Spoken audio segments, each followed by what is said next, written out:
Welcome to MKM home channel. இன்றைக்கி பூண்டு குழம்பு எப்படி வைக்கலான்னு பார்க்கலாம். இந்த வீடியோ முதல் முறையாக பார்க்குறவங்க சப்ஸ்கிரைப் பண்ணிக்கோங்க. வீடியோ கடைசி வரை பாருங்கள். பிடிச்சிருந்தால் லைக் பண்ணுங்கள், ஷேர் பண்ணுங்கள்.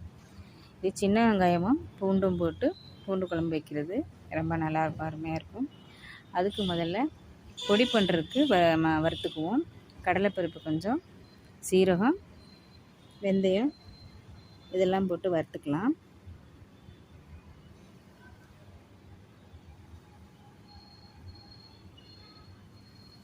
இந்த குழம்பு வாரத்தில் ஒரு நாளைக்கு இந்த மாதிரி பூண்டு குழம்பு வச்சு சாப்பிட்டு பாருங்கள், ரொம்ப நல்லதுங்க.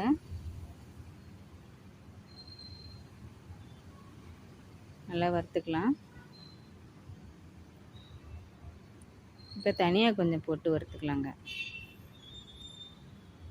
தனியாலாம் நிறைய போட்டுக்கூடாது, கொஞ்சம் தான் போடணும். நல்லா இந்த மாதிரி செவக்க வறுத்துக்கணும். நல்லா வறுத்து வச்சு பாருங்கள், இறக்கி வச்சுக்கலாம். இப்போ வேறொரு கடாய் வச்சு எண்ணெய் ஊற்றிக்கலாம். எண்ணெய் நல்லா காஞ்சதும் வெந்தயம் போட்டுக்கலாம்.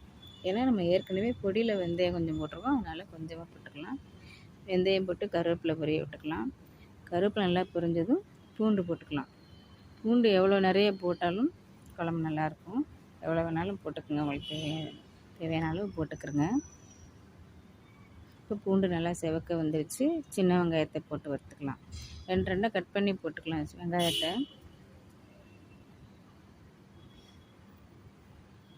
வெங்காயம் நல்லா கண்ணாடி பதத்துக்கு வதங்கிடுச்சு. இப்போ தக்காளியை போட்டு வதக்கலாம். இது போல் குழம்பு வச்சு சாப்பிட்டு பாருங்கள், எப்படி இருந்ததுன்னு கமெண்டில் சொல்லுங்கள். இப்போ மேலே பச்சையாக கருவேப்பிலை கொஞ்சம் போட்டுக்கலாம்.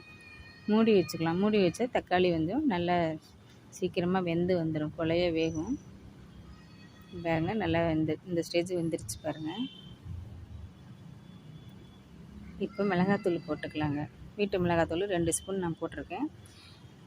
உங்களுக்கு தேவையான காரத்துக்கு தேவையான அளவு மிளகாத்தூள் போட்டுக்கலாங்க. இப்போ புளி ஊற வச்சுருக்கோம், புளி கரைசலை வடிகட்டிக்கலாம்.